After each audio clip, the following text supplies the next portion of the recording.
மந்த்லியா மாற்றணும். சிலது அதுவா நிற்கும், பல இது நிற்காது. இப்பெல்லாம் மாற்றாம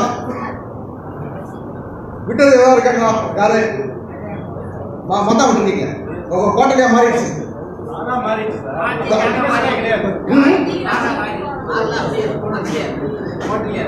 கோட்டலையா வந்துருச்சு. அதை நம்ம வந்து 31ஆம் தேதிக்கு ஓபன் பண்ணி அதை வந்து திரும்ப மந்த்லிங்கிறத குவார்டர்லிக்கு மாற்றி குவார்டர்லிங்கிறத மந்த்லி மாற்றணுமா, அல்லது எதுவுமே பண்ணாமட்டு பார்த்த உடனே ரேட்டு இருக்கு அது மந்த்லியில் இருந்துச்சுன்னு பார்த்தோம். 31ஆம் தேதிக்குள்ள போய் உள்ள போய் அந்த 31/1க்குள்ள போய் அது வந்து மந்த்லியில் இருந்தாலும் சரி குவார்டர்லியில் இருந்தாலும் சரி நம்ம எதில் வந்து அந்த டாட் பொட்டு வைக்கணும் இல்லையா? பொட்டு வச்சிங்களா? பொட்டு வைக்கிறோம். பொட்டு வைத்தாதான் பெண்களுக்கு முகம் அழகு. அந்த மாதிரி ஆமா, அது மாதிரி அதில் போய் பொட்டு வைக்கணும். பொட்டு வைக்கிறப்ப அது ஆக்சுவலாகவே வந்து நம்மகிட்ட மந்த்லி இருந்துச்சுன்னா சில இதெல்லாம் மந்த்லியே இருக்கும். கம்ப்யூட்டர் தானே ஏதோ ஒரு தப்பு பண்ணும். அப்போ மந்த்லியா இருந்துச்சுன்னா விட்டுறக்கூடாது. என்ன பண்ணணும்? மந்த்லி திரும்ப குவார்டர்லியை மாற்றணும். ஏன்னா மந்த்லியா இருந்துச்சுன்னா அங்கே டிஃபால்ட்டாக சேவ் ஆப்ஷன் வராது. அப்போ என்ன பண்ணணும்? திரும்ப குவார்டர்லியா மாற்றி அதுக்கப்புறம் நமக்கு என்ன தேவை? மந்த்லி போய் சேவ் பண்ணணும். அப்படி பண்ணலைடா என்ன ஆகும்? குவார்டர்லியா போய் நிற்கும். அதெல்லாம் காலி பண்ணி முடிச்ச உடனே தான் என்ன பண்ணணும்? நம்ம என்ன இல்ல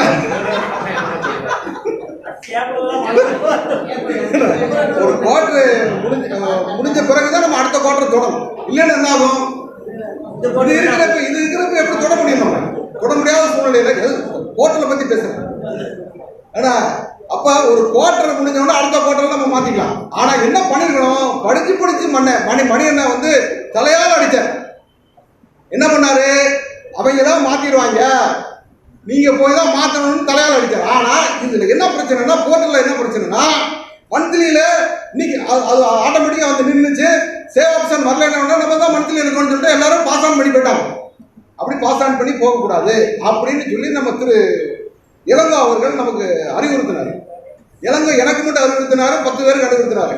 அதுக்கப்புறம் நியூஸ் இருக்கும். அதை போட்டு இதுல போடணுமா இல்லையா? வாட்ஸ்அப் குரூப்ல போடணுமா இல்லையா? இது யாரு தவறு? ஒரு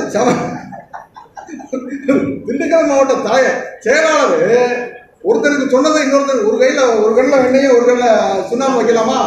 அதனால இந்த குவார்டர் ஒன்றும் தப்பு கிடையாது. எக்காரணம் கொண்டு இந்த குவார்டர்ல வந்துருச்சு, தலையெழுத்து குவார்டரா மாறிடுச்சுன்னா செல்ஃப் அசஸ் பண்ண கிளிக் பண்ணணும். ஆட்டோ போய் கிளிக் பண்ணிடக்கூடாது. ஆட்டோவை கிளிக் பண்ணோம்னா என்ன ஆகும்? தேவையில்லாம வந்து அது ஜென்ரேட் சலான் வரும், அந்த மாதிரிலாம் பல சிக்கல்கள் வரும். அதனால கியூஆர்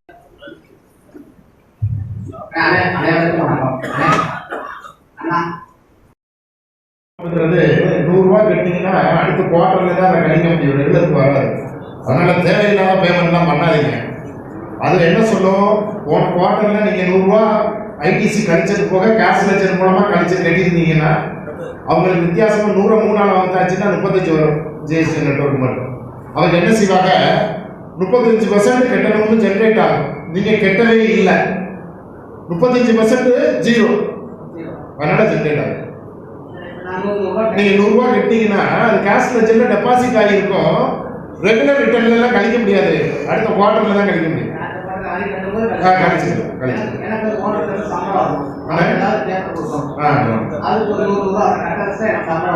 அது எதுக்கு குவார்டர்ல கட்டுறீங்க? ரெகுலராகவே ஜென்ரேட் பண்ணிருங்க.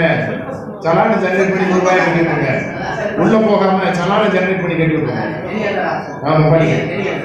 ஜென்ரலா நம்ம எப்பவும் கட்டுறோம் இல்லையா, அப்படி கட்டி விட்டுருங்க. ₹100 கட்டி விட்டுருங்க.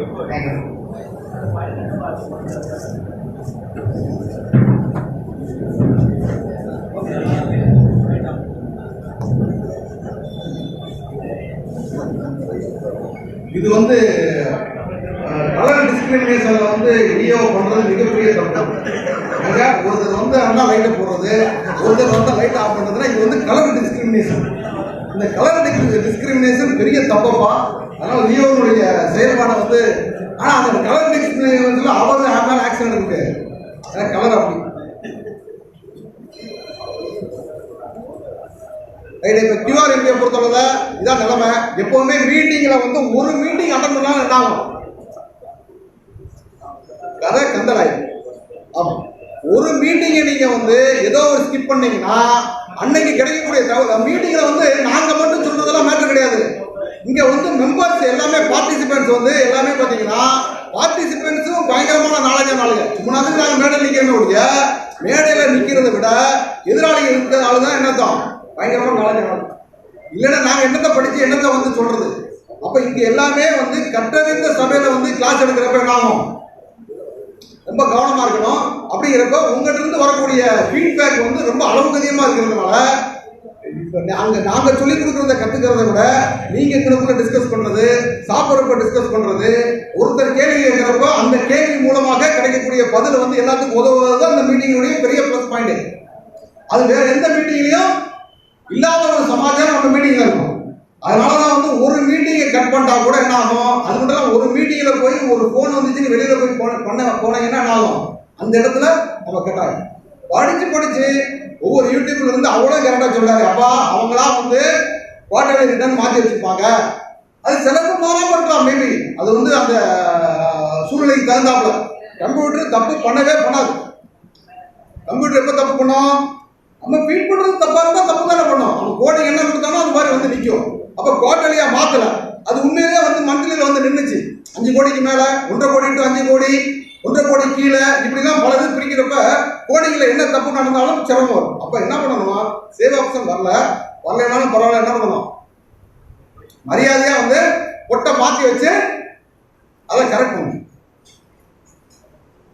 இப்ப ரொம்ப கிளியரா வந்து சட்டத்தில் 1008 உழப்பம் இருக்கு, சிக்கல் இருக்கு. நீங்க ஐடிசி எடுக்கிறதுல பல பிரச்சனைகள் இருக்குன்னு 16(2AA) ஒரு புது செக்ஷனை வந்து இன்ட்ரடியூஸ் பண்ணியாச்சு. ஆமா, சிவாசில ரொம்ப பிரமாதமா பேசி ஏன்னா யூடியூப்ல போட்டு விட்டோம்னா இந்த யூடியூப் பார்க்காதவங்கலாம் பார்த்து ஏன்னா முதல்ல அட்வொகேட் போஸ்ட்மார்டம் பண்ணணுங்க, ஆபரேஷன் பண்ணக்கூடாது. போஸ்ட்மார்டம் இதுக்கு தான் அந்த காலத்துல சீனியர்லாம் எங்கேயும் வந்து வெளியில இருந்து சொல்லிலாம் கொடுக்க மாட்டாங்க. சீனியர்லாம் வந்து சட்டத்தை தெரிஞ்சுக்கிட்டு வெளியில சொல்ல மாட்டாங்க. ஏன்னா அந்த லூப் ஹோல் திரும்ப என்ன ஆகும், என்னென்ன லூப் ஹோல்லாம் இருக்கோ அந்த லூப் ஹோல்லாம் சட்டத்தில் போட்டு அடைச்சிட்டா என்ன ஆகும், நம்மளால திரும்ப வந்து ஜெயிக்க முடியாதுங்கிறதுக்காக பயந்துக்கிட்டு சொல்லிக் கொடுக்க மாட்டாங்க. இப்போ என்ன வேணாலும் நாங்க சட்டத்தை திருத்திக்கிட்டே இருக்கோம், அதுல தப்பு கண்டுபிடிச்சு நாங்க ஜெயிச்சிருவோம், அது ஒரு விஷயம். ஆனா அந்த காலத்துல எல்லாம் ஈஸி கோயிங்கா இருந்தாங்க. அப்ப என்ன ஆச்சுன்னா 16(2AA) புது செக்ஷனை இன்ட்ரடியூஸ் பண்ணியாச்சு. இதுல என்ன ஐடிசி எடுக்கிறதுக்கு இதெல்லாம் நம்ம என்ன சொல்லிட்டு இருந்தோம், ரொம்ப சிம்பிளா சொன்னோம். அப்பா இன்வாய்ஸ் பில் இருந்தா போதும், 180 நாள் பணம் கட்டினா போதும், சரக்கு நம்ம கைக்கு வந்தா போதும், ஏன்னா சரக்கு உண்மையிலே டீல் பண்ணா போதும், வேற எந்த சிரமமும் கிடையாதுன்னு சொல்லிட்டு இருந்தோம். அதுக்கப்புறம் வந்து 2A வந்தது இருக்கணும்னாங்க, 2Aல +10%. அதுக்கப்புறம் அதை 5% குறைஞ்சாங்க. இப்போ என்ன சொல்றாங்கன்னா ரொம்ப சிம்பிளா சொல்றாங்க, அப்பா நம்மளுடைய சப்ளையர் ஜிஎஸ்டிஆர் ஒன்று பண்ணா மட்டும் தான் நமக்கு உண்டுட்டாங்க. ஆமா, 2A ஆட்டோமேட்டிக் வந்துருந்தா அவன் சப்ளையரை பொறுத்தளவுல சப்ளையர் போய் 16(2AA) எப்பவுமே வந்து இதுல எல்லாம் கொண்டு போய் வைக்கிறாங்கன்னா ITC is nothing but the ரைட்டா அப்ளிகேஷன் கிடையாது. ITC, what is ITC? ITC is nothing but the DAS. சொல்லுங்க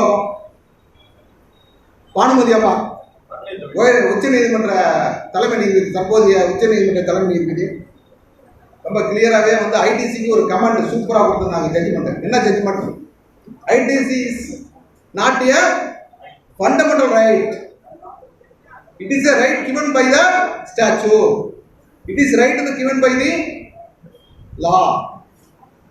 So ITC is nothing but the task. ரொம்ப பிரமாதமா சொல்லுங்க, என்னது அது நம்ம ஏற்கனவே பல முறை டிஸ்கஸ் பண்ணிருக்கோம். சொல்லுங்க பாப்போம். ITC என்ன கிஃப்ட், அடடடடா கிஃப்ட் வேணாம், அது ரொம்ப ரொம்ப கொச்சையா இருக்கு. அதான் உண்மை, அதான் உண்மை. ஆனா இன்னும் கொஞ்சம் அது வந்து கவர்மெண்ட் நமக்கு போடுற அப்படின்னு சொல்லிட்டார் அண்ணன். அது கொஞ்சம் ஆக்வர்டா இருக்கு, கொஞ்சம் நல்லா ஒரு ஸ்வீட் கோட்டட் வேர்டோட அந்த வார்த்தையை வந்து சொன்னதுதான் கரெக்ட். அண்ணன் சொன்னது மிகச்சரி, அவருக்கு தான் பரிசு கொடுக்கணும். ஆனா இன்னும் கொஞ்சம் ஸ்வீட் கோட்டட் வேர்டு, அதாவது என்னது, எப்பவுமே மருந்து சாப்பிட்றப்ப கொஞ்ச நேரத்துக்கு மேல வந்து முலாம் பூசிப்பேன். என்ன முலாம், ஸ்வீட் முலாம். போன வாரம் இந்த கொடைக்கானல் போயிருந்தோம், ரொம்ப பிரமாதமா இருந்துச்சு. எல்லாம் வாட்ஸ்அப்ல பார்த்துருப்பீங்கன்னு நினைக்கிறேன். அங்கே போய் நல்லா இதெல்லாம் போய் போட்டிங்கெல்லாம் போய் போட்டிங்கெல்லாம் போய் அந்த ஸ்வீட்லெஸ் அங்கே போனோம்னா என்னன்னா ஹேண்ட்மேட் மிட்டாய் தான் வாங்குவாங்க. அங்கே ஸ்வீட்லெஸ் ஹேண்ட்மேட் மிட்டாயெல்லாம் வாங்கிட்டு சுகர் பேஷண்ட் தான் நிறையா இருக்குல்ல, அதனால் அங்கே சாப்பிட்டுட்டு அது பக்கத்துலலாம் போனோம் போட்டு அது மாதிரி ஸ்வீட் கோட்டட் வேர்டு ஒன்று இருக்குது. ஸ்வீட் கோட்டட் வேர்டு என்ன? ஐடிசி இஸ் நத்திங் பட் தான் அந்த வேர்டு என்ன? வாங்க சத்யாமா உங்களுக்கு இந்த இருக்கு முன்னாடி சீட் வாங்க.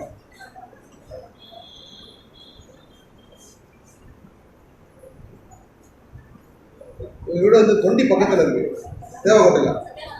இன்னும் அங்கே இருக்கான் சுகாசினியோட இடம், சுகன்யாவுக்கு இடம் இல்லை, இடம்.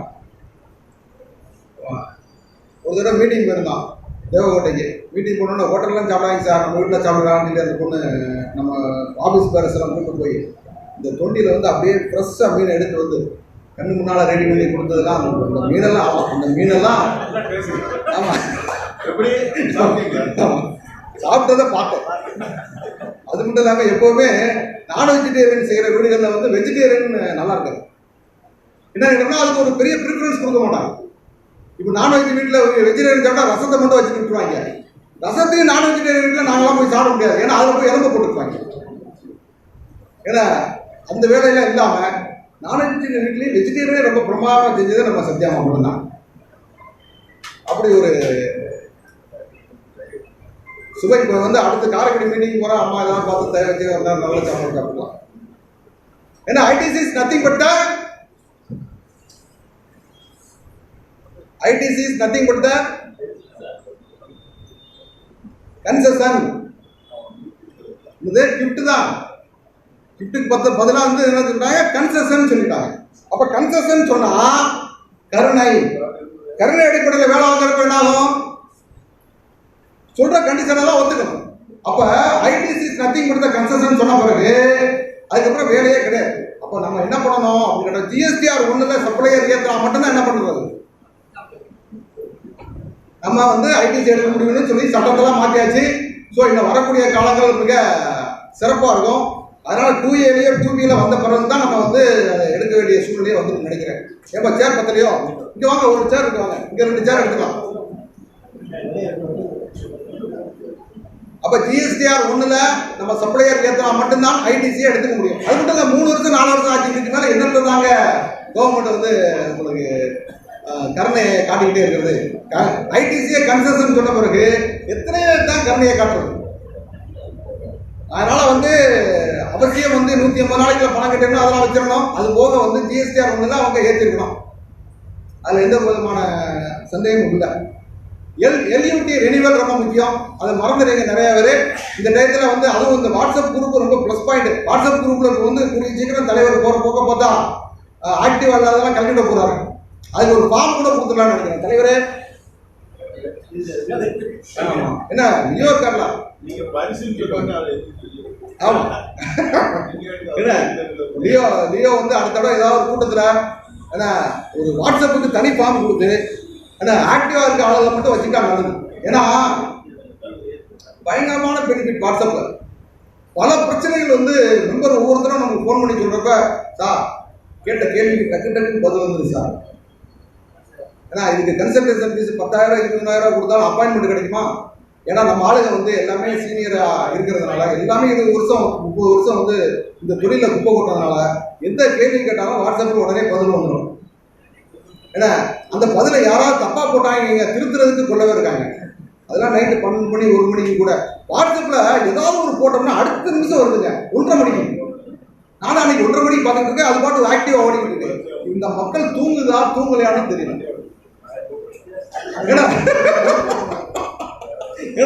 தூங்குதா தூங்கலையானே தெரியல. அப்ப LUT-யை ரெனியூவல் பண்ணணுங்கிறது அழகா வாட்ஸ்அப்ல போட்டுருக்காங்க மக்கள். ரெனியூவல் ரொம்ப முக்கியம், LUT ரெனியூவல் பண்ணணும். அது மட்டும் இல்லாம புதுசா அரிசி கடை ஆரம்பிச்ச பிறகு புதுசா வந்து அன்பிராண்டட் இந்த மாதிரி தாள், அன்பிராண்டட் ரைஸ் இதெல்லாம் நமக்கு ஏற்கனவே தெரிஞ்ச மாதிரி போட்டு விட்டுருவோம்.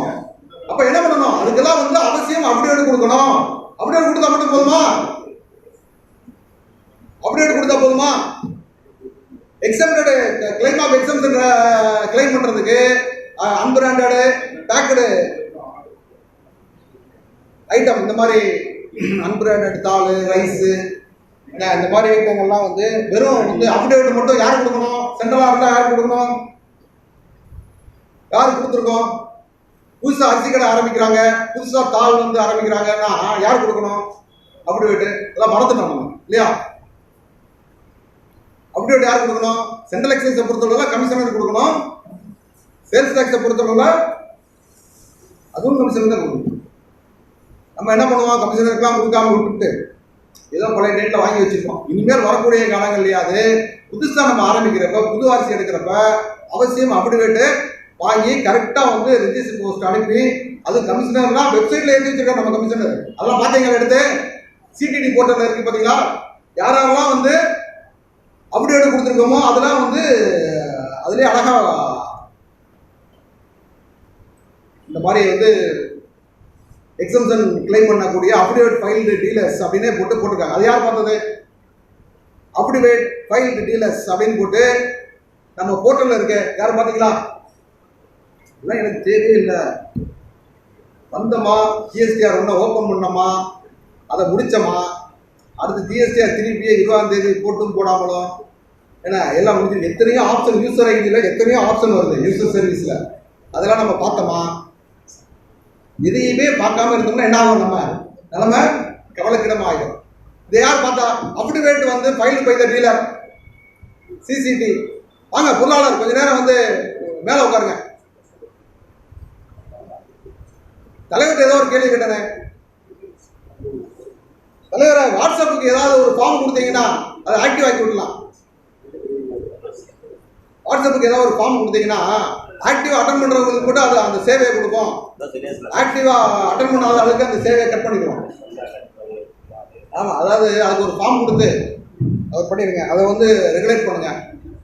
தலைவர் ரொம்ப சீரியஸ் ஆகிட்டு இருக்காரு. வர வர ஒவ்வொரு விஷயத்திலும் கான்சன்ட்ரேஷன் வந்து கூட்டிகிட்டே இருக்கு. அதுக்குள்ள இப்போ பார்த்தீங்கன்னா அந்த கம்பீர குரலை வந்து இதில் காணும். வாய்ஸ் ரெக்கார்டுங்க ஒரு கம்பீர குரல் வரும் பாருங்க. அந்த வாய்ஸ் ரெக்கார்டிங்ல அது வந்து அது உங்களுக்கு தான் கம்பீரமே இல்லையே.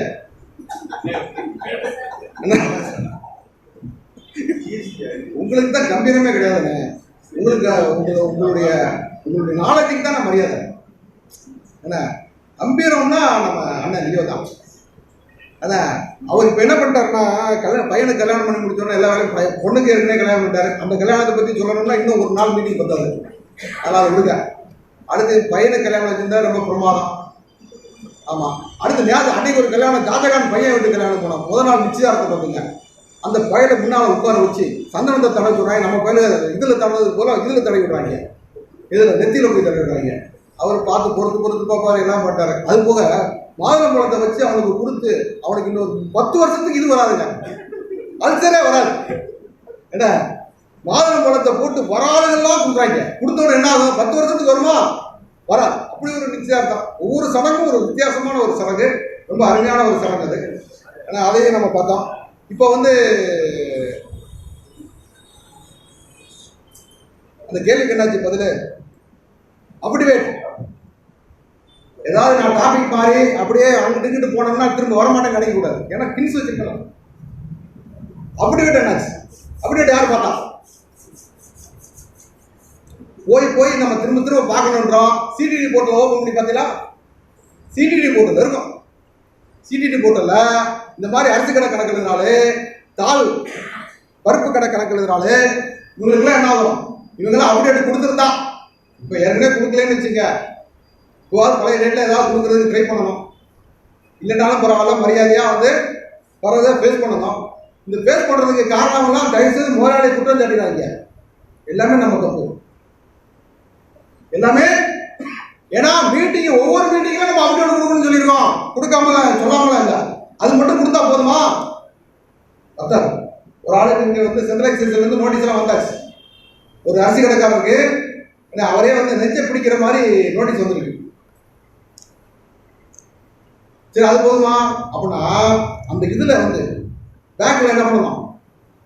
அந்த கண்டெய்னர் பேக்கில் போர்கோ பண்ணி அதுக்கு சில நான் வந்து இந்த மாதிரி இந்த பிராண்டை வந்து போர்கோ பண்ணுறேன், யார் வேணாலும் யூஸ் பண்ணிக்கலாம், என் பேரை யாரோட யூஸ் பண்ணலாம்னு சொல்லி அதெல்லாம் நம்ம சில வார்த்தைகளை நம்ம பண்ணணும். அது மாதிரி காம்பவுண்டிங் டீலருக்கு என்ன பண்ணணும், பில்லுலேயே வந்து பில் ஆஃப் சப்ளைல தான் காம்பவுண்டிங் டீலருக்கு கொடுக்கணும். இதை நம்ம பண்றதே இல்லை. வந்தோம்னா ரைடு போட்டு ரிஜெக்ட் பண்ணிடலாம் காம்பவுண்டிங்ல நம்ம 1.5 கோடி வரைக்கும் நம்ம அசால்ட்டா பண்ணிட்டு இருக்கோம். என்ன பண்ணுவான், இதெல்லாம் பண்ணலன்னு ரிஜெக்ட் பண்ணுவான். கோட்டா பிளாக்கு போனோம், 10% அப்பீல் கட்டணும். அதோட நின்றுமா 10% நின்றுமா, இன்னும் பல சிரமம் இருக்கும். அப்ப காம்பவுண்டிங் டீலருக்கு என்ன பண்ணணும், அப்டேட் வந்து எக்ஸாம்டட் கிளைம் பண்றோம்னா அப்டேட் கொடுக்கணும்.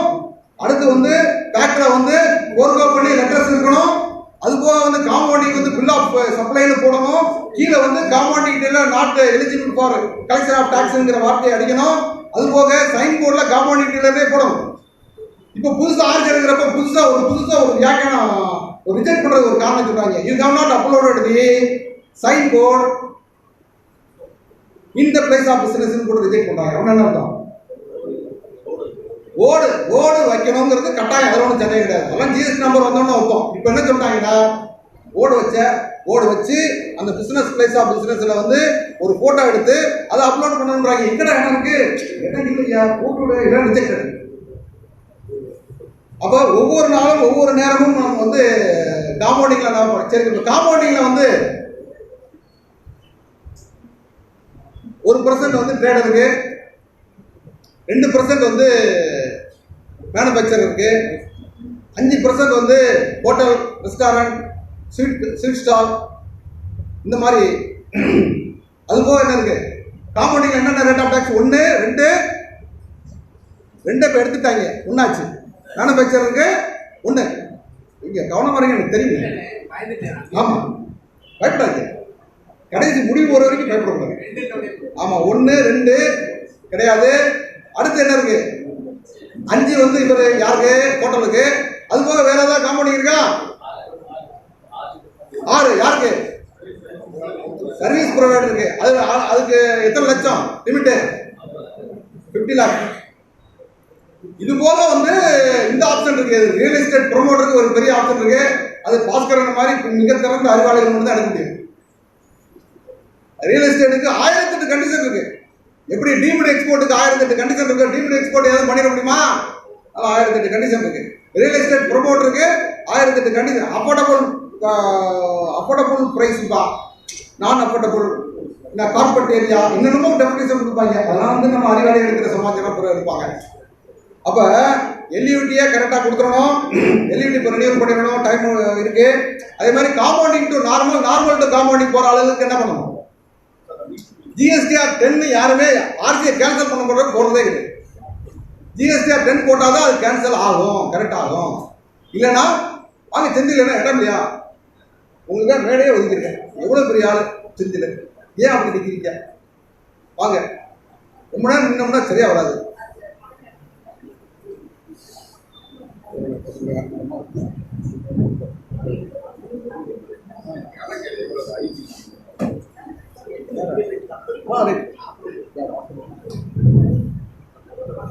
அப்ப compounding to normal to compounding, அதெல்லாம் நம்ம வந்து சரியான நேரத்தில் சரியான முடிவு எடுத்து நம்ம பண்ணணும். சரி, இப்போ வந்து ஒரு பார்ட்டி காம்பவுண்டிங்ல 10 லட்ச ரூபா டாக்ஸபிள் டர்ன் ஓவர் பண்றாரு. 1,35,00,000 ரூபா வந்து நான் டாக்ஸபிள் பண்றாரு. 1,35,00,000 ரூபாய்க்கு ஆடிட்டர்கிட்ட போய் ஜிஎஸ்டிஆர் 9 ஃபைல் பண்றாங்க, தேவையில்லை. இருந்தாலும் ஃபைல் பண்றப்ப 1,35,00,000க்கு நீ வந்து 1% வரி கட்டினா மட்டும்தான் நான் ஜிஎஸ்டிஆர் 9க்கு ரெடி பண்ணுவேன், இல்லைன்னா நான் வந்து ஆடிட் ரிப்போர்ட் வச்சு நான் வந்து கம்ப்ளைண்ட் பண்ணிடுறேன்னு சொல்றாங்க ஆடிட்டர். இது சரியா தப்பா அப்படின்னு பல மீட்டிங்ல கேட்டா கூட எல்லாருமே, எல்லா ஆடிட்டருமே ஒன்று போல ரொம்ப பிரமாதமா அருமையா மீட்டிங்ல, சேம்பர் ஆஃப் காமர்ஸ் பிரசிடென்ட் மீட்டிங்லையும் சரி, எல்லா மீட்டிங்ல என்ன சொன்னாங்கன்னா 1,45,00,000 ரூபாய்க்கு 1% கட்டணும்னு சொன்னாங்க. இது சரிதானே? ஏன்னா இதுல வந்து நம்ம ரிட்டர்னை பொறுத்தளவுல ரிட்டர்ன் என்ன இருக்கு, இன்க்ளூடிங் எக்ஸம்ஷன் இருக்கு. அப்போ லாஜிக்கா சரிதானே, அதுல ஒன்றும் சந்தேகம் இல்லை, ரைட்டா? அப்போ அவசியம் எல்லாருமே என்ன பண்றீங்க, எக்ஸம்ஷன் சேர்த்து வரி கட்டிடலாங்களா? கட்டாம இருந்தீங்கன்னா உடனே கட்டிடுங்க.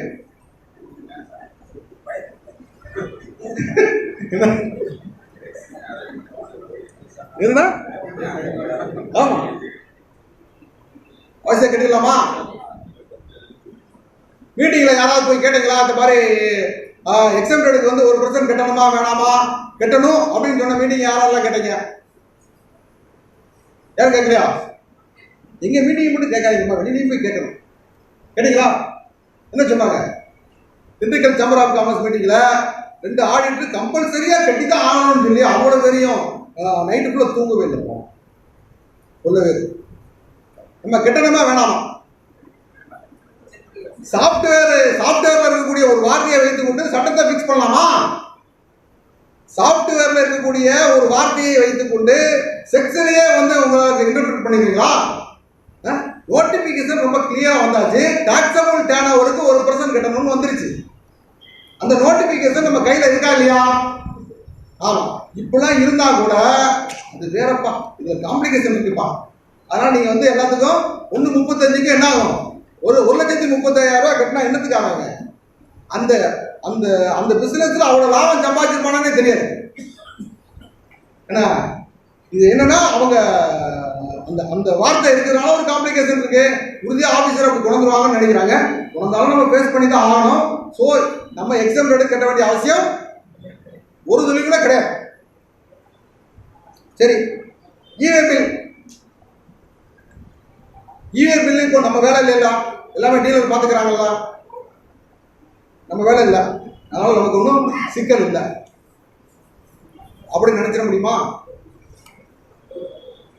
இவே பில்ல உண்மையிலேயே அவங்க கரெக்டாக போடுறாங்கன்னு அப்பப்போ பார்த்துக்கலாம். இப்போ என்ன பண்ணுறாங்கன்னா இவே பில் நைட்டு ஒர்க் பண்ணலன்னு, சைட் ஒர்க் பண்ணலன்னா என்ன பண்ணுறது தெரியுமா?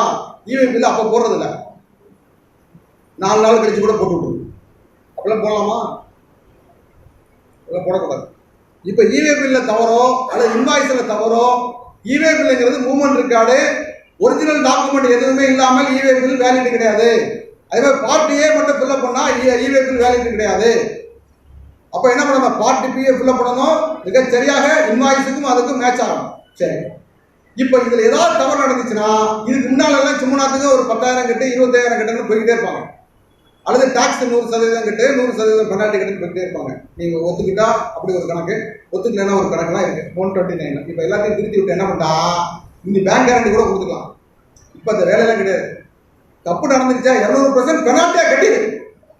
பெனால்ட்டியை கட்டிட்டு அல்லது நீ அப்பீல் எதுவும் போற மாதிரி என்ன பண்ணணும்? 25% கட்டணும். புது அமெண்ட்மெண்ட். சரி, இந்த 50 லட்சத்துக்கு மேல வந்து 1% வரி யாரும் கட்டிக்கிட்டு இருக்கீங்களா? 99% தான் ஐடிசி எடுக்கணும், 1% கேஷ் பேமெண்ட் கட்டணும். யாரும் பண்ணணுமா? 10 கோடிக்கு மேல உள்ள டர்னோவர் யாரும் பண்ணல, தேவையில்லை. எதுக்குடா இதெல்லாம் தேவையில்லாம உங்க போய் சேர்த்துக்கிட்டு இருக்கீங்க அப்படின்னு திண்டுக்கல் தலைவர் சொல்றாரு. 10 கோடிக்கு மேல டர்னோவர் இருந்தால் 50 லட்சம் ரூபாய் வந்து அது பேமெண்ட்டை பத்தி தான் பேசுது. நம்ம ஆளுங்க எல்லாம் என்ன பண்ணிட்டாங்க? இன்வாய்ஸ்லயே முடிஞ்சு கதை. சரி, அது யாராருக்கெல்லாம் கிடையாதுங்கிற கண்டிஷன் தெரியுமா? யாராருக்கெல்லாம் இந்த கண்டிஷன் கிடையாது? 1 லட்சம் ரூபாய்க்கு மேல இன்கம் டாக்ஸ் கட்டுற ஆளுங்க கிடையாது. ஆமா, 1 லட்சத்துக்கு மேல இன்கம் டாக்ஸ் கட்டுற ஏழைகளுக்கு கிடையாது. அப்ப நான் சொல்ல சொன்னேன். என்ன அடுத்து? Outward supply. போன டர்னோவர் வந்து 10 கோடி இருக்கு. அவுட்வர்ட் சப்ளையே வந்து உண்மையிலேயே வந்து ஐடிசி எல்லாம் கழிச்சிட்டு அவுட்வர்ட் சப்ளை நிறைய 1%க்கு மேல கட்டினா அதுவும் கிடையாது. இப்படி நிறைய கண்டிஷன் வந்துச்சுன்னா என்ன ஆகும்? கிடையவே கிடையாது. அப்ப ஒரு சட்டம் வந்துச்சுன்னா அதுல இருக்கக்கூடிய கண்டிஷன் நம்ம பார்த்து பண்ணணும்.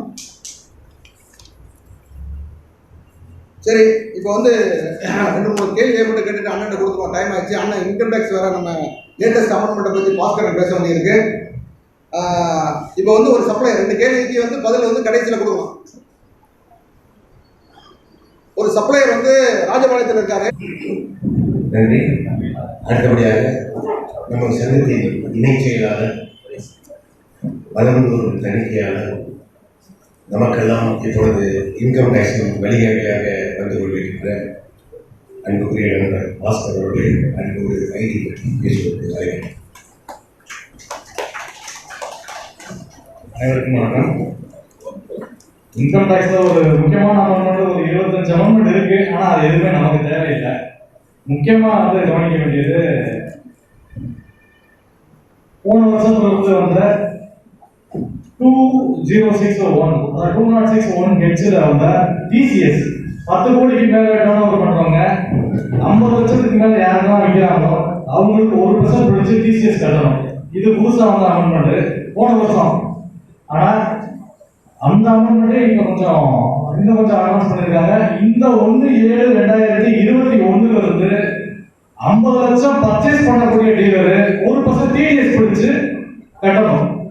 அதாவது விற்கிறவர் 1% டிசிஎஸ் பிடிச்சு கட்டுவாரு, வாங்குறவர் 1% டிடிஎஸ் பிடிச்சு கட்டணும். இது வந்து புது அமெண்ட்மெண்ட். ஸோ போன மீட்டிங்ல நம்ம மக்கள் கேட்டாங்க, நாங்க வாங்குறோம் எங்களுக்கு 10 கோடி டர்ன் ஓவர், ஆனா விற்கிறவருக்கு 10 கோடி இல்ல, அப்ப அவர் எங்களை பிடிக்கல, நாங்க ஏதாவது பண்ணலாமான்னு கேட்டாங்க. அதுக்கு இந்த அளவு பண்ணாங்க.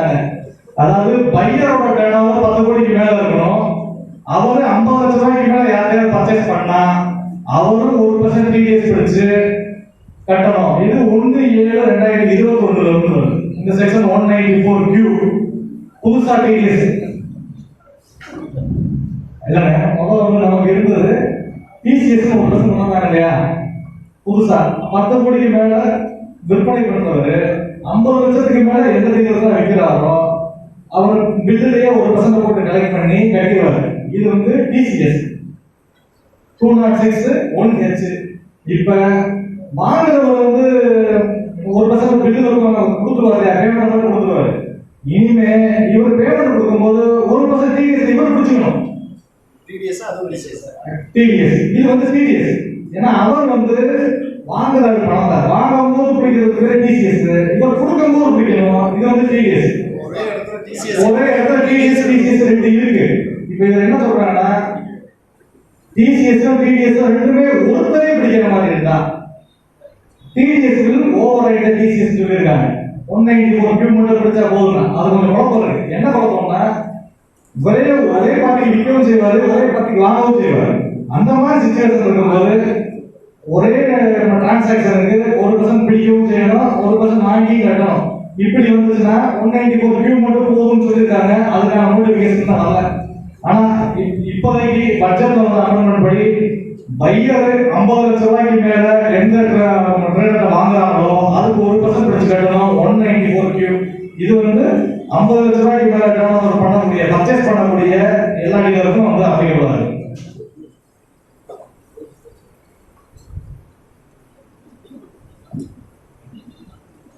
இது வந்து ஒரு முக்கியமானது. அப்புறம் வந்து புக்ஸ் ஆஃப் அக்கவுண்ட்ஸ்ல பேக் என்ட்ரி ஏதாவது அப்படியே பார்த்துருக்காங்க, பேக் என்ட்ரி இருக்குன்னு பிலீவ் பண்றாங்க அப்படின்னா டைரக்டா வந்து சொத்தை அட்டாச் பண்றதுக்கு பவர் கொடுத்துருக்காங்க அசசிங் ஆஃபீஸருக்கு. முன்னாடி வந்து அட்டாச் பண்ண போகணும்னா அப்பீல்லாம் போய் தான் வரும். இப்போ அப்படி கிடையாது. அசஸ்மெண்ட் ஃபர்ஸ்ட் அசஸ்மெண்ட்லேயே வந்து அவர் அசட் வந்து அட்டாச் பண்றதுக்கு அவர் பவர் கொடுத்துருக்காங்க.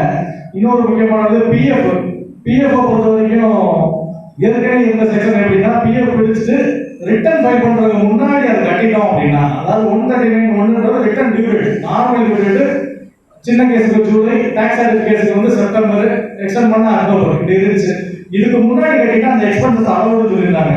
ஆனா இப்போ வந்து அப்படி இல்லை.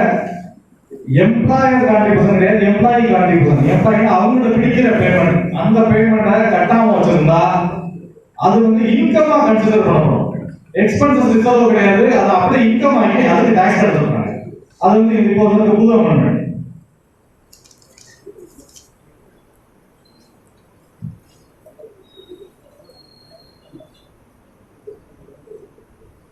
அப்புறம் டெப்ரிசியேஷன்ல வந்து ஒரு முக்கியமான அமெண்ட்மெண்ட் வந்து குட்வில் எல்லாம் வந்து முன்னாடி டெப்ரிசியேஷன்ல வந்து அமார்டைசேஷன் எடுத்துக்கலாம். இனிமே குட்வில் வந்து கிடையாது.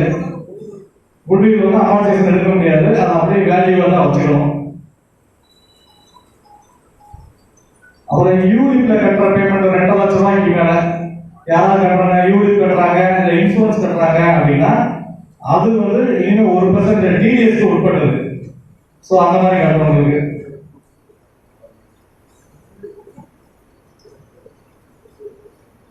அப்புறம் 75 இயர்ஸ்க்கு மேல டாக்ஸ் கட்ட வேணாம் அப்படின்னு சொல்றது வந்து ரிட்டர்ன் ஃபைல் பண்ண வேணாம்னு சொல்றது வந்து ரிட்டர்ன் ஃபைல் பண்ண வேணாம்னு கிடையாது. அவருக்கு வேற எந்த இன்கம் இருக்கக்கூடாது, பென்ஷன் மட்டும் இருக்கணும், பேங்க் இன்ட்ரெஸ்ட் மட்டும் வரணும். இது ரெண்டுமே ஒரே பேங்க்ல வரணும்.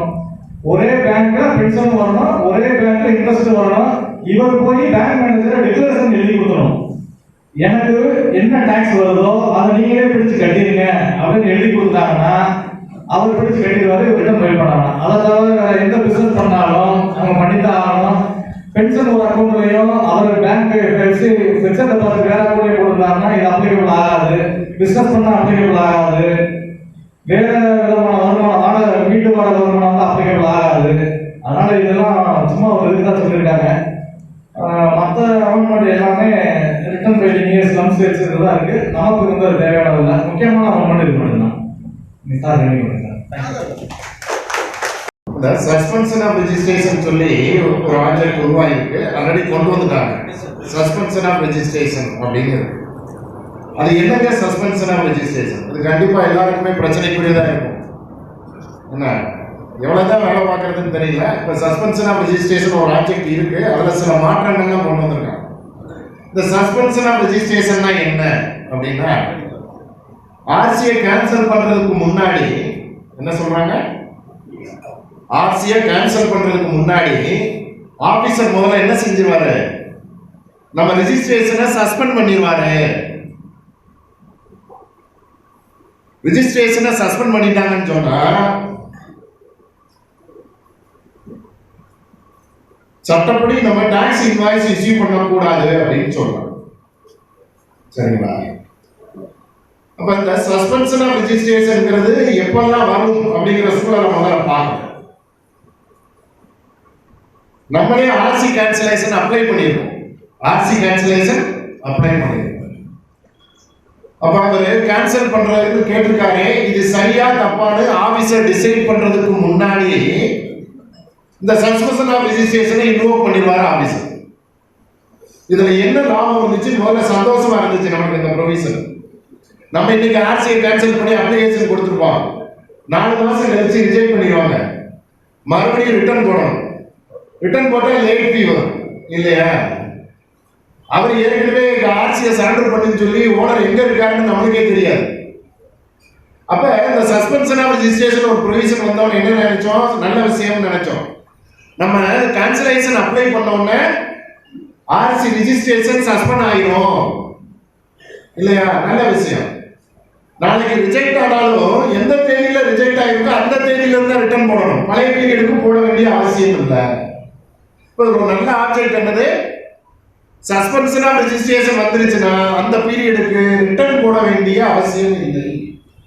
அண்ணன் ரொம்ப நியாயமான ஒரு கோபத்தை வெளிப்படுத்தினார். ஐயா நான் ஆர்சி எடுத்துட்டேன், ஆர்சி எடுத்துட்டேன், பிசினஸே பண்ணல, யூஏலையும் ஒன்றும் இல்லை, இன்வென்ட் சப்ளையும் ஒன்றும் இல்லை, ஆர்சி எடுத்துட்டோம், பிசினஸ் ஸ்டார்ட் பண்ணல, பூராமே இன்னைக்கு ரிட்டர்ன் போட்டா நில் ரிட்டர்ன் தான் போடணும். ஆனா ரிட்டர்ன் போடாம விட்டுட்டோம். ஆர்சி கேன்சல் ஆகாம அலையில இருக்கு. என்ன செய்யலாம்? இந்த சஸ்பென்ஷன் ஆஃப் ரெஜிஸ்ட்ரேஷனை உபயோகப்படுத்த புரிஞ்சுட்டீங்களா? அந்த suspension of registration effect date ஆபீசரோட டிஸ்கிரிஷனரி எந்த டேட் வேணாலும் ஃபிக்ஸ் பண்ணிக்கலாம். நம்ம தொழிலே பார்க்கலாங்க. பிசினஸ் ஆர்சி எடுத்ததோட இருக்கு, டிரான்சாக்சன் நில், பிசினஸே ஸ்டார்ட் பண்ணல. அப்ப நீங்க ஆபீசர்கிட்ட சொல்லி என்ன கேட்கலாம்? ஆர்சி எடுத்த தேதியிலிருந்து சஸ்பென்ஷன் ஆஃப் ரெஜிஸ்ட்ரேஷன் கேட்கலாம். லீகலா ரைட் இல்ல, கேட்கலாம். ஆபீசர் அதை அக்செப்ட் பண்ணிட்டான்னு சொன்னா பழைய பீரியடுக்கு ரிட்டர்ன் போட வேண்டிய அவசியம் வராது, லேட் ஃபீ வராது, வேற எந்த பிரச்சனையும் வராது. இதான் சஸ்பென்ஷன் ஆஃப் ரெஜிஸ்ட்ரேஷன்ல உள்ள ஆப்ஜெக்ட். பெண்டிங் இருந்தா ஆபீசர் அப்ரோச் பண்ணீங்கன்னா சஸ்பென்ஷன் இன்வோக் பண்ண அந்த லேட் ஃபீ பிரச்சனைக்கு கூட முடிவு கிடைக்கும். அண்ணன் கேட்கும் போது ஒரு வார்த்தை கேட்டு போனாங்க, ஆன்லைன்ல ஜெனரேட் ஆகுது கட்டுறேன், நான் தான் ரிட்டர்னே போடலையே, நான் கட்டணுமா? ஆன்லைன்ல இருக்கிறது சட்டம் இல்ல, சட்டப்படி லேட்டா ஃபைல் பண்ணா ரிட்டர்ன் சப்மிட் பண்ணாம இருந்தா லேட் ஃபீ இருக்கு, பெனல்டி இருக்கு. சட்டத்தில் இருக்கிறது அது ஜெனரேட் பண்ணுது. அது ஜெனரேட் பண்ணாம விட்டாச்சுங்கிறதுக்காக நான் சட்டப்படி கட்ட வேண்டியதை கட்டாமல் போகலாங்கிற சொல்ற ரைட் நம்மளுக்கு கிடையாது. லேட்டா ஃபைல் பண்ணா லேட் ஃபீ ஒரு செக்ஷன் இருக்கு, லேட்டா பே பண்ணா இன்ட்ரெஸ்ட்னு ஒரு செக்ஷன் இருக்கு, வயலேஷன் ஆஃப் ப்ரொவிஷன் 122 ஜெனரல் பெனல்டின்னு ஒரு ப்ரொவிஷன் இருக்கு. புரிஞ்சுட்டீங்கல்ல? அதனால ஆன்லைன்ல ஜெனரேட் பண்ணா தான் பெனல்டி கட்டணும் அப்படிங்கிறது இல்ல. ஆன்லைன்ல நம்ம ஏதாவது ஒரு ஆக்டிவிட்டி பண்ணாம விட்டு அதன் மூலமா லேட் ஃபீ அவாய்ட் பண்ணியிருந்தா ஆபீசருக்கு தனிப்பட்ட முறையில் நோட்டீஸ் இஷ்யூ பண்ணி பெனல்டியை கலெக்ட் பண்ணுவதற்கான அதிகாரம் முழுமையா உண்டு. நார்த் இந்தியாவில் கேள்விப்பட்டிருப்பீங்க, ஜிஎஸ்டிஆர் ஒன்றுக்கெல்லாம் ஃபைன் நோட்டீஸ் இஷ்யூ பண்ணிக்கிட்டு இருக்காங்க. நார்மலா கோர்ட்டுக்கு போயிடுச்சு. சட்டப்படி ஜிஎஸ்டிஆர் ஒன்று லேட்டா ஃபைல் பண்ணா இந்த லேட் ஃபீ இருக்குல்ல, ஜிஎஸ்டிஆர் நெட்வொர்க் அதை ஆக்டிவேட் பண்ணி ஜெனரேட் பண்ணல, ஆனா நோட்டீஸ் கொடுக்க ஆரம்பிச்சுட்டாங்க, கோர்ட்ல பெண்டிங். அதனால சட்டத்தில் இருக்கிற லேட் ஃபீயோ லைபிலிட்டியோ ஃபைனோ எதுவா இருந்தாலும் ஜிஎஸ்டிஎன் நெட்வொர்க் மூலமா தான் அதை செயல்முறைப்படுத்தணும்னு அவசியம் இல்லை. ஜிஎஸ்டிஎன் நெட்வொர்க் மூலமாக நோட்டீஸ் கொடுத்து டிமாண்டை கிரியேட் பண்ணி வசூல் பண்ண முடியும். இது பூரா மேனுவலா தான் இருக்கக்கூடாது. நோட்டீஸ் இஷ்யூ பண்ணி அதுக்கு டிமாண்டை கிரியேட் பண்ணி நம்மளிடம் வசூல் பண்ண முடியும். அதனால இந்த சஸ்பென்ஷன் ஆஃப் ரெஜிஸ்ட்ரேஷன்ங்கிறத கொஞ்சம் உபயோகப்படுத்திக் கொள்ளலாம். ஆர்சி கேன்சல் ஆகாம இருக்கிறவங்க ஆபீசரு இவங்க தொழிலே பார்க்கல, டூரியவே இல்லைன்னா என்னைக்கு நம்ம ஆர்சி இருக்கோமோ அந்த தேதியிலிருந்து சஸ்பென்ஷன் கொடுக்கறதுக்கான அதிகாரம் ஆபீசருக்கு இருக்கு. அந்த சஸ்பென்ஷன் ஆஃப் ரெஜிஸ்ட்ரேஷனை கொஞ்சம் கான்சென்ட்ரேட் பண்ணுங்க. சரி, இப்ப ஆபீசர் எதெல்லாம் சஸ்பென்ஷன் ஆபீசர் அப்ப நம்ம ஃபைல் பண்ணதுக்கு அவர் பண்ணிடுறாங்க. சஸ்பென்ஷன் ஆபீசர் எதெல்லாம் பண்ணலாம்னு சொன்னா என்ன சொல்றாங்க, இப்போ ஜிஎஸ்டிஆர் 1 இருக்கு, நம்மளுடைய 3B இருக்கு, நம்ம ஃபைல் பண்ற ஜிஎஸ்டிஆர் 1 நம்மளுடைய 3B, அதோட நம்ம பேர்ல ஏற்றி விடுற பாருங்க 2A. இதுலலாம் வேரியேஷன் அனாமலியா இருந்துச்சு, ரொம்ப வித்தியாசமா இருந்துச்சுன்னு சொன்னா இதை சஸ்பெண்ட் பண்ணிடலாம், நம்ம ஆர்சியை சஸ்பெண்ட் பண்ணிடலாம். அப்ப ஒவ்வொரு மாசம் ரிட்டர்ன்லயும் தவறுகள் இருந்தா அதான் அர்த்தம். ஒவ்வொரு மாசம் ரிட்டர்ன்லயும் தவறுகள் இருந்தா ஆர்சியை சஸ்பெண்ட் பண்ணிடலாம். இதுல நம்மளுக்கு எது கோபமும் பயமும் வருது அப்படின்னா, இந்த ஆர்சியை சஸ்பெண்ட் பண்றதுக்கு உங்ககிட்ட நோட்டீஸோ பர்சனல் ஹியரிங்கோ கொடுக்க வேண்டிய அவசியம் இல்லை. ரீசன் டு பிலீவ் சொல்றாங்க. அவர் தப்பு பண்ணியிருக்காரு, வேரியேஷன் இருக்கு அப்படிங்கிற நம்பிக்கை ஆபீசருக்கு இருந்தா உங்களிடம் எந்தவித நோட்டீஸும் கொடுக்காம உங்கள்கிட்ட என்கொயரி பண்ணாம அவங்களே சஸ்பென்ஷனை இஷ்யூ பண்ணிடலாம். ஆன்லைன்ல மட்டும் வச்சுப்போம். புரிஞ்சுட்டீங்களா? நமக்கு தெரியாது. அப்ப வேரியேஷன் இருக்குன்னு சொன்னா ஜிஎஸ்டிஆர் 1க்கும் 3Bக்கும் நம்மளுடைய இன்வெர்ட் சப்ளைக்கும் பார்த்த உடனே வித்தியாசமா ஏதோ பிரச்சனைக்குரியதா இருக்குன்னு அவங்க நினைச்சாங்கன்னா, அவங்க நம்பினாங்கன்னா நம்மளுடைய ரெஜிஸ்ட்ரேஷனை கேன்சல் பண்ணலாம். இப்ப நம்மளுக்கு பயம் எங்கதான் வருது, இந்த ரிவைஸ் ரிட்டர்னை கொடுக்கலையா, அமெண்ட்மெண்ட் ஆஃப் ரிட்டர்ன் தானே கொடுத்துருக்க, 10 லட்சம் ரூபாய் ஆல்ரெடி தப்பா இருந்துட்டு அதை அமெண்ட் பண்ணணும்னா ஜிஎஸ்டிஆர் 1 3B தான் அமெண்ட் பண்ணணும். அப்ப நான் அமெண்ட்மெண்ட் கொடுத்தனாக்க வேரியேஷன் இருக்கத்தானே செய்யும். அப்ப அந்த வேரியேஷன் இருக்குன்னு என்கிட்ட கேட்டா தானே நான் உன்கிட்ட சொல்லுவேன். நான் கேட்ட பிறகு சஸ்பெண்ட் பண்ணலாம்ல. சஸ்பென்ஷனுக்கு என்கொயரி நடத்த வேண்டிய அவசியம் இல்லை. ரொம்ப டேஞ்சரா இருக்கு. ரிட்டனை மிக பொறுமையா போடுங்க தயவு செய்து. என்ன வெரிஃபை பண்ணி டிஸ்கஸ் பண்ணி ஓனரோட டேர்ன் ஓவர் இதுதானாங்கிறத ஒரு தடவை கன்ஃபார்ம் பண்ணிட்டு ரிட்டர்ன்ல உட்காருங்க. இந்த சஸ்பென்ஷன் ஆஃப் ரெஜிஸ்ட்ரேஷன் இப்ப எப்பவுமே என்கொயரி பண்ணி செஞ்சுட்டா இப்ப எல்லா ப்ரொசீடிங் இதுவரை நடக்கும். ஜிஎஸ்டி ஆக்ட்ல இந்த பர்சனல் ஹியரிங் பழைய இடத்துல எடுக்கப்பட்டுட்டே இருக்கு. கேட்க வேண்டிய அவசியம் இல்லை, நான் பண்ணிருக்கேன். இப்படி அப்ரோச் வந்துருச்சு. கேன்சலேஷன் ஆஃப் ரெஜிஸ்ட்ரேஷன்லயே சஸ்பென்ஷனை வச்சு கேன்சல் பண்ணணும்னு கொண்டு வந்துட்டாங்க. அந்த சஸ்பென்ஷன் பண்றதுக்கு பர்சனல் ஹியரிங் கொடுக்க வேண்டியது இல்லை. முதல்ல சஸ்பெண்ட் பண்ணிடலாம் எந்தவித என்கொயரி இல்லாம வேரியேஷன் இருந்தா. அப்ப அமெண்ட்மெண்ட் பண்றதுலாம் இனிமே பண்ணக்கூடாது.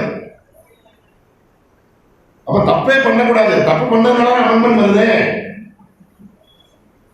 பண்ண தப்பை நம்மளே கண்டுபிடிச்சிருப்போம், நம்மளே அமெண்ட் பண்ணிருப்போம். ஆர்சியை கேன்சல் பண்றதுக்கான வாய்ப்பு, சஸ்பெண்ட் பண்றதுக்கான வாய்ப்பு வந்துடும். நம்மகிட்ட கேட்டா சொல்லிடுவோம், ஐயா இது அமெண்ட்மெண்ட் ஆஃப் ரிட்டர்னியான்னு சொல்லிடுவோம். கேட்க வேண்டிய அவசியம் இல்லை. புரிஞ்சுட்டீங்களா? இது அப்ரோச் எப்படி இருக்கு அப்படின்னா, வேரியேஷன் இருந்தா டீலர் பூராமே எவிடன்ஸ் அப்படிங்கிற ஸ்டேஜை நோக்கி போய்கிட்டு இருக்கு. கேட்க வேண்டிய அவசியம் இல்லை அப்படின்னு இருக்கு. அதனால கொஞ்சம் ரிட்டர்ன்ல நீ தவறு இல்லாம பாருங்க. ஏதாவது அமெண்ட்மெண்ட் பெண்டிங் வச்சிருந்தீங்கன்னா வேகமா போட்டுருங்க. இன்னும் ஆபீசர்ஸ் இதை டேக் ஓவர் எடுத்தாங்கன்னு சொன்னா ரொம்ப கஷ்டமா போயிடும். சஸ்பெண்ட் பண்றதுக்கு வித்தவுட் நோட்டீஸ் வேரியேஷன் இருந்துச்சுன்னா அவங்க பண்ணலாம். ஆர்சி கேன்சல் பண்றதுக்கு முன்னாடியே சஸ்பெண்ட் பண்ணிட்டு ரெக் 31ங்கிற நோட்டீஸை மெயில்ல அனுப்புவாங்க. அதுல உங்கள்கிட்ட சொல்லுவாங்க, இதுல சஸ்பெண்ட் பண்ணி முடிச்ச பிறகு அவங்க என்ன செய்யணுமா, இன்னென்ன காரணத்தினால எனக்கு சந்தேகம் இருக்கு, அதுக்கான விளக்கத்தை நீங்க செய்யுங்க, ஏன் உங்க ஆர்சிய கேன்சல் பண்ண கூடாதுன்னு கேள்வி கேட்பாங்க. நான் சஸ்பெண்ட் பண்ணிட்டேன், எதுக்காக பண்ணிருக்கிறேன், உங்க அக்கௌண்ட்ஸ்லயும் ரிட்டர்ன்லயும் இல்ல இன்னொன்னு வயலேஷன் ஆக்ட்ல இருக்கு, அதனால சஸ்பெண்ட் பண்ணிருக்கேன், ஏன் உங்களுடைய ஆர்சியை கேன்சல் பண்ண கூடாதுன்னு நோட்டீஸ் போடுவாங்க. சரிங்களா? மெயில்ல அனுப்புவாங்க. 30 நாள் தான் டைம். 30 நாளுக்குள்ள ரெஸ்பாண்ட் பண்ணிடணும். இல்ல அப்படின்னா ஆர்சி கேன்சல் ஆகிடும். புரிஞ்சுட்டீங்களா? அதனால இந்த ரிட்டர்ன் சப்மிட் பண்றது கொஞ்சம் ஓனர்ட்டே டாக்குமெண்ட் வச்சிருப்போம், எல்லாமே ரெடியா வச்சிருப்போம். ஓனர் சொல்லும்போது ஃபைல் பண்ணியாச்சுன்னு சொல்லிடுவோம், ஃபைல் பண்ணிருக்க மாட்டோம் இல்லையா? ஒர்க் லோட்ல அவசரமா இதையாவது ஏற்றி விட்டுருவோம். இதெல்லாம் வேண்டாம். நம்ம ஏற்கனவே ஒவ்வொரு மீட்டிங்லயும் சொல்றதுதான், ரிட்டர்ன் சப்மிட் பண்றதை வச்சுதான் ஜிஎஸ்டியே மூவ் ஆகி போயிட்டு இருக்கு. தவறே வரக்கூடாது. 3 வருஷம் முடிஞ்சிருச்சு இல்லையா? தவறே வராம போடுங்க. ஆர்சிஏ சஸ்பெண்ட் பண்றதுக்கும் கேன்சல் பண்றதுக்கும் ஒவ்வொரு மாசம் ஃபைல் பண்ற ரிட்டர்னை கொண்டு வந்து வச்சுட்டாங்க. புரிஞ்சுட்டீங்களா? அதுவும் நமக்கு ஆப்பர்ச்சுனிட்டியை கொடுக்காம சஸ்பெண்ட் பண்ண முடியும்னு சட்டம் கொண்டு வந்துட்டாங்க. கொஞ்சம் கேர்ஃபுல்லா இருங்க. இந்த சஸ்பென்ஷன் ஆஃப் ரெஜிஸ்ட்ரேஷன்ங்கிறது ரொம்ப கொடுமையா இருக்கும். சரி, இப்ப இந்த சஸ்பெண்ட் பண்ணிட்டா என்ன ஆச்சு? நம்ம டாக்ஸபிள் டர்ன் ஓவர் பண்ணிக்கிட்டு இருக்கோம். அவுட்வர்ட் சப்ளைல நம்மளுடைய டாக்ஸ் இன்வாய்ஸ்ல டாக்ஸை கலெக்ட் பண்ணி கவர்மெண்ட்டுக்கு கட்டிக்கிட்டு இருக்கோம். சஸ்பெண்ட் பண்ணிட்டா நம்ம ஓனர் என்ன செய்யக்கூடாதா? டாக்ஸ் இன்வாய்ஸ் இஷ்யூ பண்ண கூடாது. அப்ப என்ன அர்த்தம்? Taxable turn over tax collect பண்ணாம பில் பண்ணி வித்துக்க.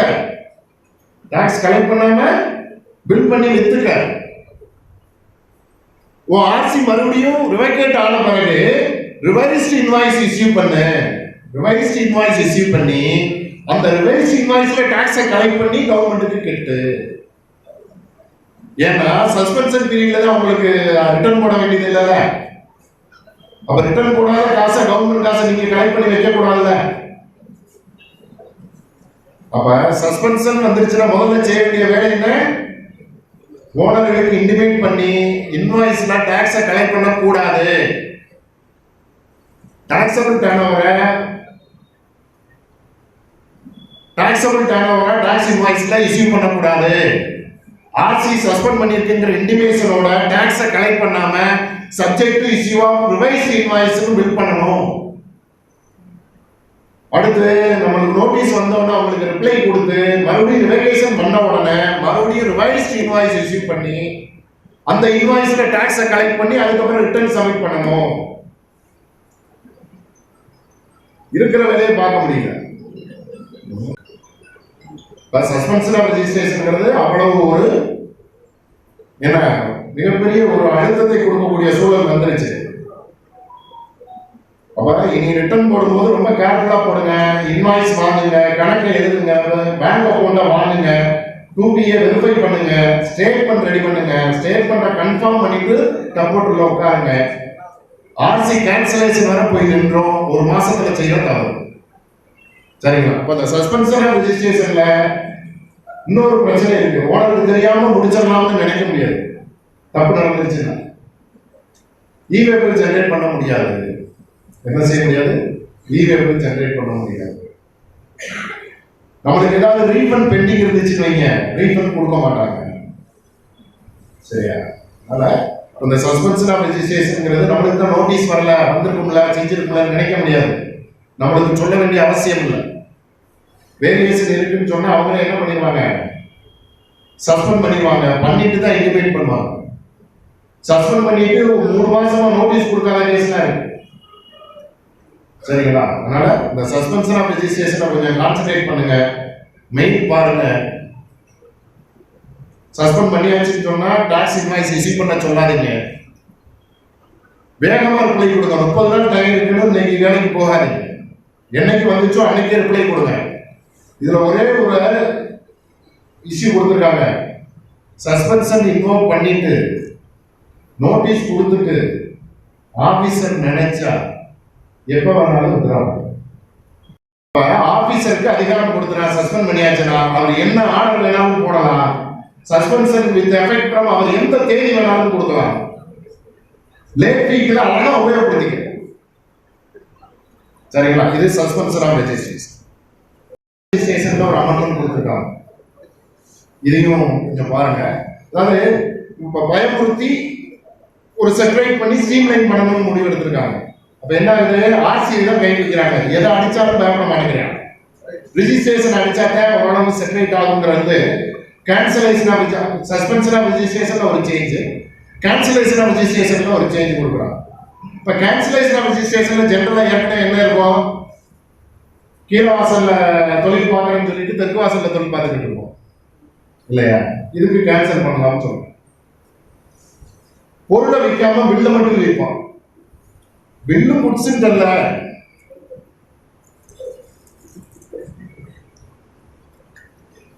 அதுக்கு கேன்சல் பண்ணுவாங்க இல்லையா? அப்ப பெரிய அளவுல எவேஷன் இருக்கிற சூழல், பெரிய வயலேஷன் ஆஃப் ப்ரொவிஷன் இருந்துச்சுன்னா கேன்சல் பண்ணுவாங்க. இப்ப என்ன பண்ணிட்டாங்க, ரொம்ப கேர்ஃபுல்லா கேட்கும். இதுதான் இப்ப உள்ள அமெண்ட்மென்ட். ஒண்ணு வந்துருது.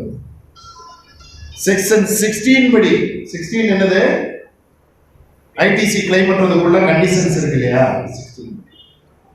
செக்ஷன் 16 படி ஏதாவது வயலேட் பண்ணியிருந்தா ஆர்சியை கேன்சல் செய்யலாம். இப்பதான் நோட்டீஸ் கொடு 18 என்ன செஞ்சுட்டு இருக்காங்க, உங்களுக்கு ஜிஎஸ்டிஆர் 3 வீக்ல வித்தியாசம் இருக்கு, நோட்டீஸ் கொடுத்துட்டு இருக்காங்கல்ல. இந்த சட்டம் முதல்ல இருந்தா 17 ஆர்சியை கேன்சல் பண்ணிருப்பாங்க. புரிஞ்சிருக்கும்னு நினைக்கிறேன். கிளைம் ஆஃப் ஐடிசிங்கிறத ஸ்ட்ரிக்டா கொண்டு வந்து கிளைம் ஆஃப் ஐடிசில ஏதாவது பிரச்சனை இருந்தா அது செக்ஷன் 16 சார்ந்து மட்டும் சொல்லியிருக்காங்க. 16 எலிஜிபிலிட்டி தானே 16 ஐடிசிக்கு எலிஜிபிலிட்டி என்னது 16. 16ல வயலேஷன் இருந்தா ஆர்சிஐ கேன்சல் செய்யலாம். ஆர்சிஐ கேன்சல் செய்யலாம். இந்த சஸ்பென்ஷன் ஆஃப் ரெஜிஸ்ட்ரேஷன் ஒன்று விட்டுட்டேன். 86B 86Bன்னு ஒரு ரூல் கொடுத்துருக்காங்க. எல்லாத்துக்கும் தெரிஞ்சுக்கோ ஓரளவு. அதாவது ஒவ்வொரு மாசமும் நம்ம ரிட்டர்ன் சப்மிட் பண்ணும்போது குறிப்பிட்ட டீலருக்கு,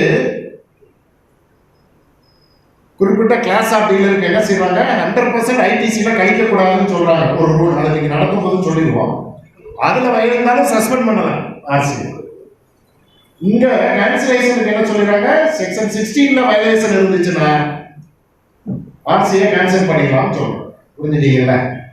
அப்ப ஆர்சி சார்ந்து குறி வைக்க ஆரம்பிச்சுட்டாங்க. நம்ம ரெஜிஸ்ட்ரேஷன் சார்ந்து குறி வந்துருச்சு. என்ன செக்ஷன் 10 கொடுத்தா 11 கொடுக்குறாங்க. 11 கொடுத்துட்டு 12 கொடுத்து கன்க்ளூட் பண்ணி கேட்கிறான். ஸ்க்ரூட்டினி முடிச்சு நான் நோட்டீஸுக்கு வரதுக்குள்ள 10 கொடுக்க வேண்டியது இருக்கு, 12 தாண்ட வேண்டியது இருக்கு, மறுபடியும் ஜிஎஸ்டிஆர் 1A கொடுக்க வேண்டியது இருக்கு, அப்புறம் ஜிஎஸ்டிஆர் 1 கொடுக்க வேண்டியது இருக்கு. அதுக்கப்புறம் நான் ஆர்டரை போட்டு டிமாண்ட் போட்டா 120 நாள் டயர் இருக்குங்க கலெக்ட் பண்ணேன். 90 நாள் பிளஸ் 30 நாள், 120 நாளுக்கு மேல நம்ம கலெக்ட் பண்ண வேண்டியது இருக்கு. இந்த ப்ரொசீஜர் ரொம்ப நீளமா போயிட்டு இருக்கு. என்னையா செய்யலாம், ஆர்சியை கேன்சல் பண்ணு.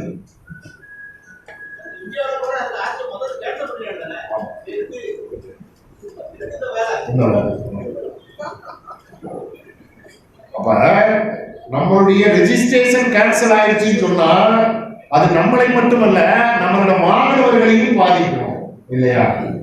அதனால தயவு செய்து மந்த்லி ரிட்டர்ன் போடும்போதும் ஐடிசி கிளைம் எடுக்கும் போதும் கேர்ஃபுல்லா எடுங்க. தவறு நடந்துட வேண்டாம். அந்த டீலர் இருக்கிறது வரை தான் நம்மளுக்கு சம்பளம் கிடைக்கும்.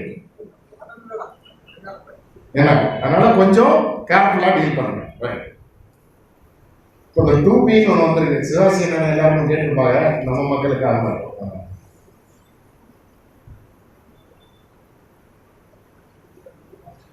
ஆமா. அவர் பிரபாகரன் அவர் சாஃப்ட்வேர் போட்டிருக்காரு. அவரு என்ன பண்ணியிருக்காரு அப்படின்னா, இந்த அவைல்மெண்ட் ஆஃப் 86 கேபிட்டல் பிக்கு அவரே ரெடி பண்ணி ஒரு ஸ்டேட்மெண்ட் கொடுத்தாரு. அதை பார்த்த பிறகுதான் நான் பேசுறதை கேட்கிறவங்களுக்கு வேற என்னென்ன சந்தேகம் வரும்னு எனக்கு புரிஞ்சிச்சு. அவ்வளவு அருமையா செயல்படுத்தியிருந்தாரு. ஒவ்வொரு மாசமுமே எத்தனை பர்சன்டேஜ் இவங்க கேஷ்ல கட்டியிருக்காங்க அப்படின்னு வரிசையா பார்த்து கடைசியா எவ்வளவு இருக்கு, உங்களுக்கு எலிஜிபிள் இல்லையா இருக்கா அப்படின்னு.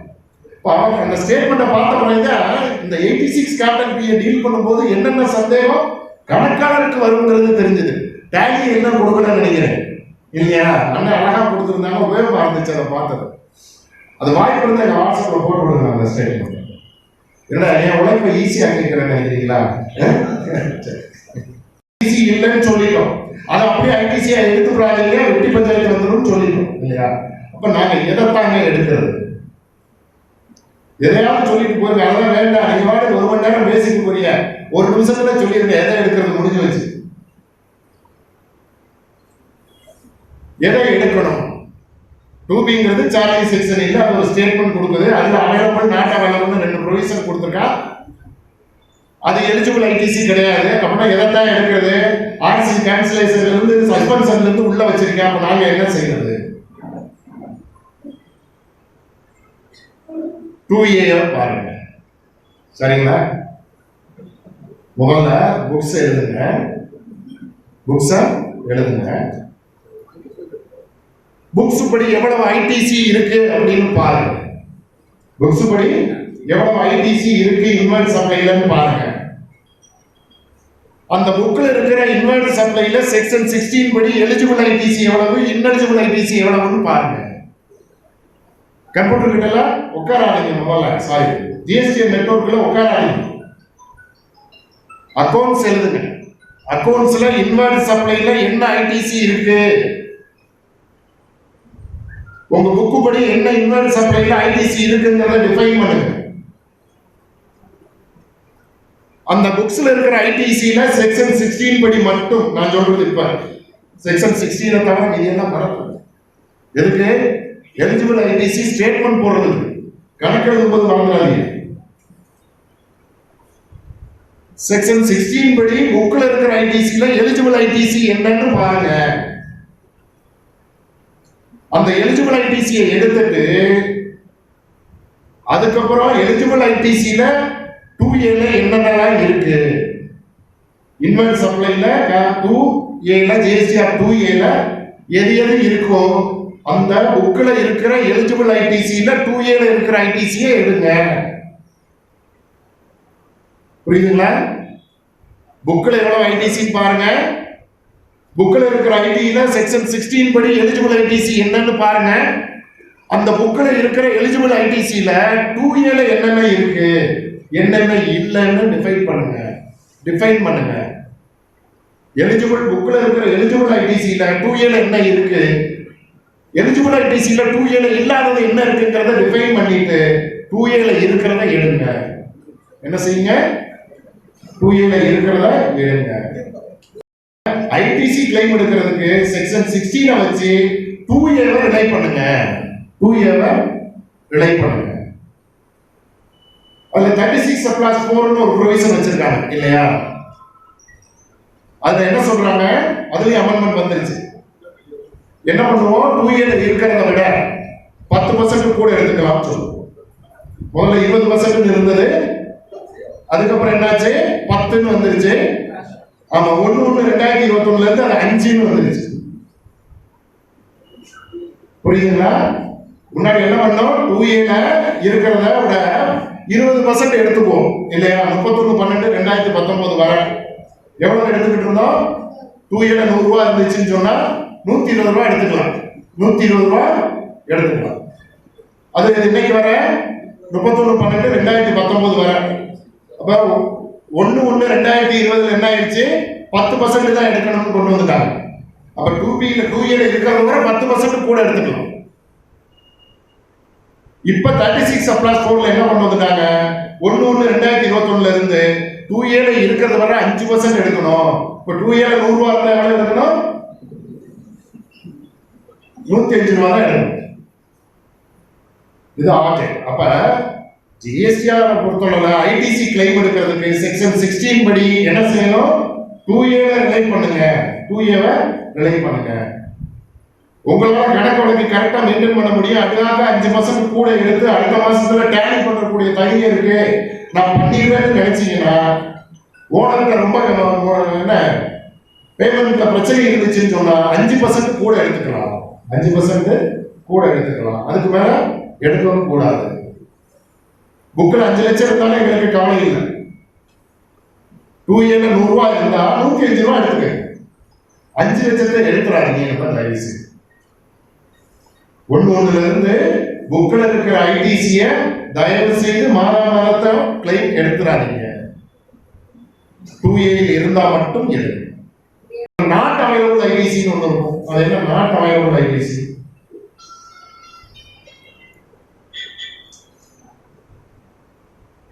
எங்களை பொறுத்தளவுல நாட் அவைலபிள் ஐடிசின்னு 2Bல இருக்கிறது எல்லாமே இன்எலிஜிபிள் ஐடிசியே. அவைலபிள் ஐடிசி எல்லாம் எலிஜிபிள் ஐடிசி கிடையாது. ஆனா நாட் அவைலபிள் ஐடிசிங்கிறது இன்எலிஜிபிள் ஐடிசியே. அதுல ஒன்றும் சந்தேகம் கிடையாது. ஐடிசி பிரச்சனைகள் நம்மளுடைய ரெசிபியன்ட்டுக்கு இல்லாம ஐஎஃப்எஃப் உபயோகப்படுத்தி தவிச்சுக்கங்க. ஒரு குவார்டர்லி ரிட்டர்ன்ல ஒவ்வொரு குவார்டர் முடிஞ்ச பிறகும் நம்ம மந்த்லிக்கு மாறதுக்கான ரைட் உண்டு. இந்த வட்டம் குவார்டர்லி ஏற்றி விட்டாங்க, ரைட்டு. அடுத்த மாசம் மந்த்லியா மாத்திடலாம். அடுத்த குவார்டர் மந்த்லியா மாத்திக்கலாம். அடுத்த குவார்டர் கல்யாணம் வருது, உட்கார்ந்து வேலை பார்க்க முடியாது, மறுபடியும் குவார்டர்லியா மாத்திக்கலாம்.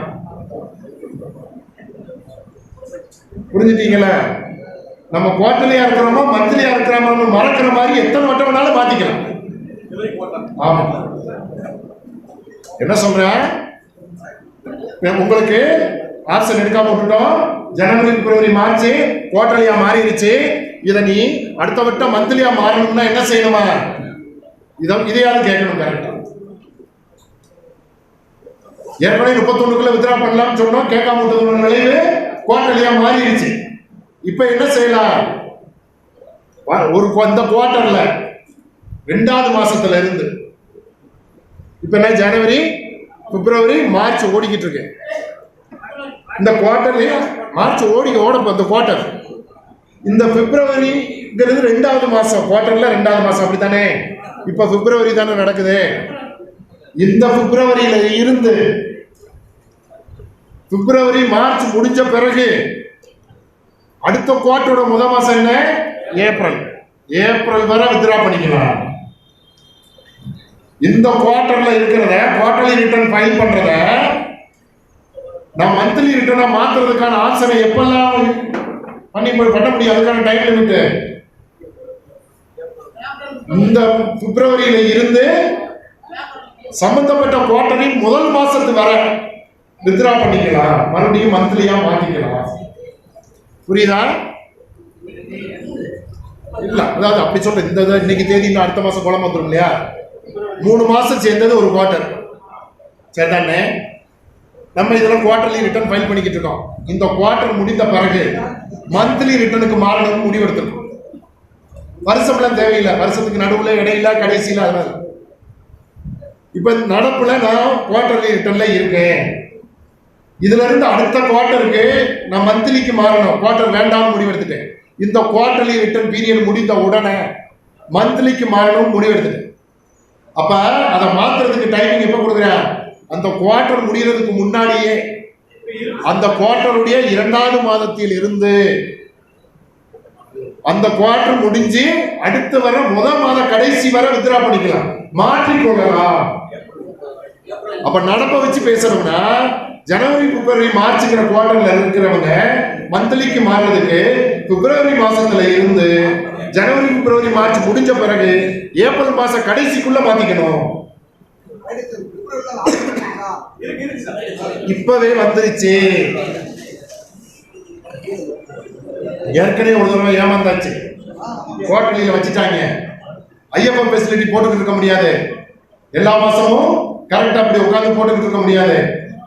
என்ன 1 to 12னா 10 கணக்கா இருந்தா என்னாச்சு இல்லையா? அதனால குவார்டர்லி ரிட்டர்ன் மாடல் செலக்ட் ஆகி இந்த முதல் 3 மாசத்துக்கு ஐஎஃப்எம் ஃபெசிலிட்டியில போயிட்டு இருக்கிறவங்க வித்ரா இப்பவே பண்ணிருங்க. அடுத்த மாசம் குவார்டர்லிக்கு போயிடலாம். சரியா? ஆனா அடுத்த மாசம் வரும்போது ஆக்டிவேட் ஆயிரும். மந்த்லி ரிட்டர்ன் 3B வந்துருவாங்க. ஏப்ரல் வந்து 3Bக்கு வந்து வித்ரா பண்ணிட்டா.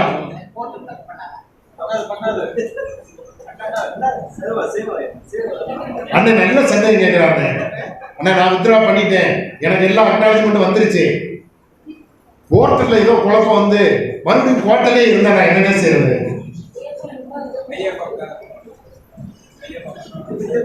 ஜெயிலுன்னு இருந்தா வெயிலுன்னு ஒண்ணு இருக்குங்க.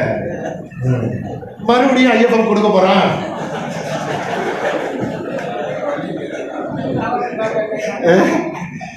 நல்லதே நடக்கும். பாசிட்டிவாக டாக் பண்ணுவோம். கண்டிப்பா மந்த்லியா மாறி இதெல்லாம் அறிவிப்பு சொல்லாத காரணம் இந்த சங்கம் தானே. ஒழுங்கா மீட்டிங் கொடுத்தா போடாம பொருள் மீட்டிங் என்னங்க அர்த்தம்?